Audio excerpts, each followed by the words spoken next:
real exam questions. This is question 65 about column design. Determine the dimension of a column with a rectangle cross-section so that the second order moments do not have to be taken into account when you calculate the reinforcement. The column is fixed at the bottom in the foundation. At the top, the horizontal displacement in the X and Y direction are blocked by beams. The load is 150 kilonewton in ultimate limit state persistence with a concrete quality of C3037, and the center to center distance of the floor is 3 meters. One dimension of the cross section of the column is 500 millimeters. Now we look at the cross section, and the cross section is 500 times B, and the moment of inertia is equal to 500 B to the power 3 divided by 12. But this means it can also be B times 500 to the power 3 divided by 12. It depends on which is the weakest axis.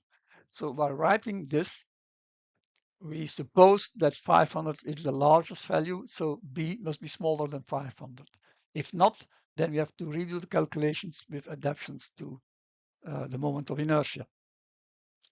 The radius of gyration is then the square root of the moment of inertia in the cross section, and it gives you B over square root of 12.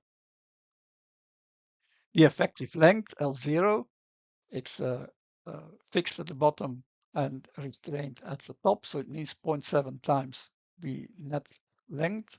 It's 2100 millimeters, and the slenderness is L0 divided by the radius of gyration, and we find that this is 7275 divided by B.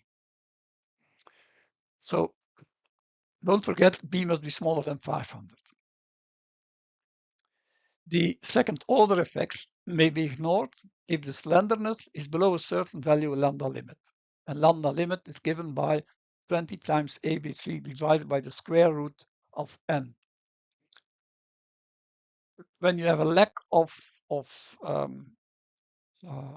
info about the column, you can take the most general case, and then you take A is 0.7, B 1.1, and C 0.7.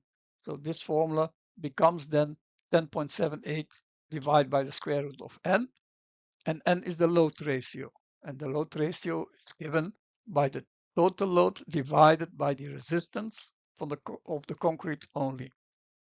That's the load ratio.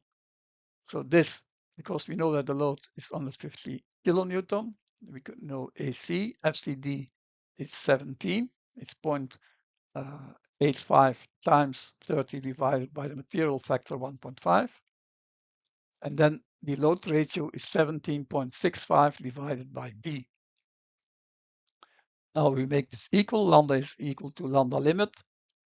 We got lambda limit, and this is lambda limit, sorry, and this is the lambda that we calculated in the previous slide.